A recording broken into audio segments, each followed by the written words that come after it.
Today we're going to move from the Persian Empire in Southwest Asia to the Greek civilization in Europe. There's two important things that we should note about the geography of Greece: its location and its natural features. First, its location. Greece is in southern Europe and is a peninsula with islands located in the Mediterranean Sea. The sea plays a major role in history since it's a huge trade waterway. Cities on the Mediterranean are usually important trade centers, and the Greeks will take full advantage of their position in the middle of the Mediterranean by becoming excellent sailors. They build fast ships, and their navies will be hard to beat, as the Persians find out. Also, as you can see from this map, Greece has a very mountainous topography, or terrain. The presence of these mountains means that Greece had to do things a little bit differently than other civilizations we've looked at.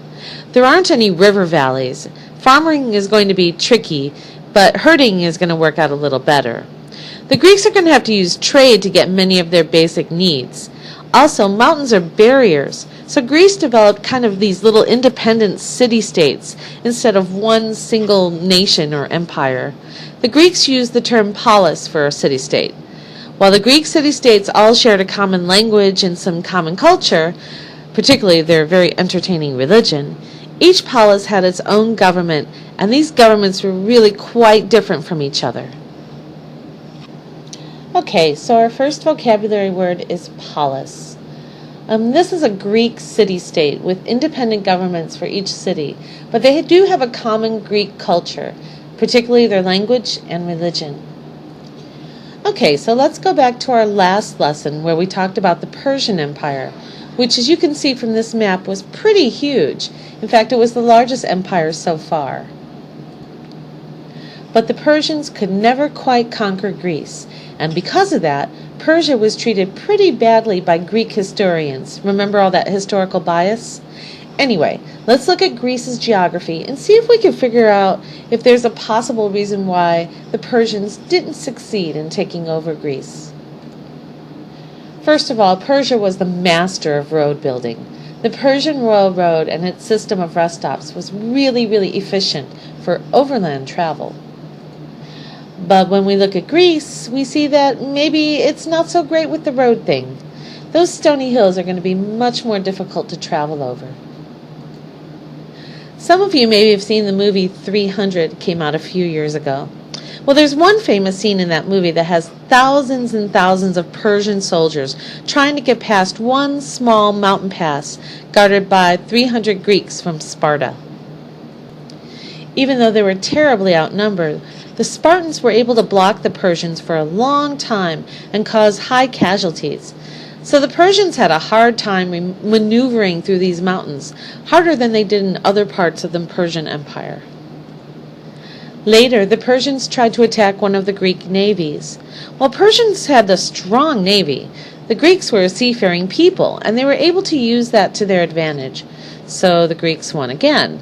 Greece used their geography to their advantage, whether it was being in the mountains or being seafaring, and they ended up becoming a significant player in the ancient world. Let's take a look at two very different Greek city-states. Athens is the city that everyone associates with Greece. It's their capital today, but in ancient times it was one of the independent polis, its own small nation, and its golden age still inspires us today. I'm going to talk about that golden age in the next lesson, but for now let's look at their government. Athens is one of the first places in the world to have a democracy. Democracy comes from a Greek word that means rule by the people, and that's an easy way to remember it. It's the citizens who actually make the laws. In Athens, citizens assembled, which means they got together to discuss issues and create laws. So let's give this a logical name, the Citizen Assembly. It's the gathering of Athenian citizens to create laws. These guys aren't elected like in the United States. They're the regular people making the laws themselves. We actually call this a direct democracy. There's a catch, though. Not everyone was a citizen in Athens. You had to be a male adult over 18, served a couple years in the military. You had to be from Athens and not a slave. However, you didn't have to be a landowner, which meant that many working-class men were able to participate. So it was about 20% of the whole population then who were actually considered citizens who were qualified to participate in government. Athens was a trading city, and they became very wealthy and enjoyed one of the most fruitful golden ages in history. We'll look at that more closely in the next lesson, but for now, let's compare Athens to another famous polis. One of the most militaristic societies of all time, the polis of Sparta was obsessed with strength and power. Their entire society was built around mobilizing their brutal army. Boys began military training at age 7 and were expected to continue serving in the military until age 60. They could marry after 30, and during their life of service they would participate in government. Sparta had this really cool mixed form of government. First off, they had a monarchy that had 2 kings who also headed up the army. Then they had this council of 30 elders who were chosen for life and had a great deal of power. When soldiers finally finished their service at age 60, they were eligible for this office. They were called the Gerousia, and they made Sparta a sort of oligarchy. Let's define an oligarchy. An oligarchy is ruled by a small group of aristocrats, a powerful elite. If you just remember rule by a few people, you get the idea. But then the Spartans had a third group, a democratic assembly of all citizens that met monthly. They didn't have the same power as the Athenian citizens, but they did have some voice in their government. Except Sparta had an even more narrow definition of who was called a citizen. If you served in the Spartan military, it was a 53-year career, and only a certain class of people called Spartiates could serve. So if Sparta was so focused on the military, how did they eat? How did they make money? Spartans had a pretty strict social structure. Spartiates at the top of the pyramid were the soldiers and the leaders of Sparta.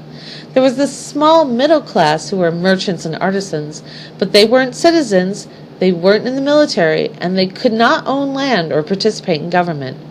Finally, there was this large number of helots who were basically slaves, forced to grow food for the Spartiate families.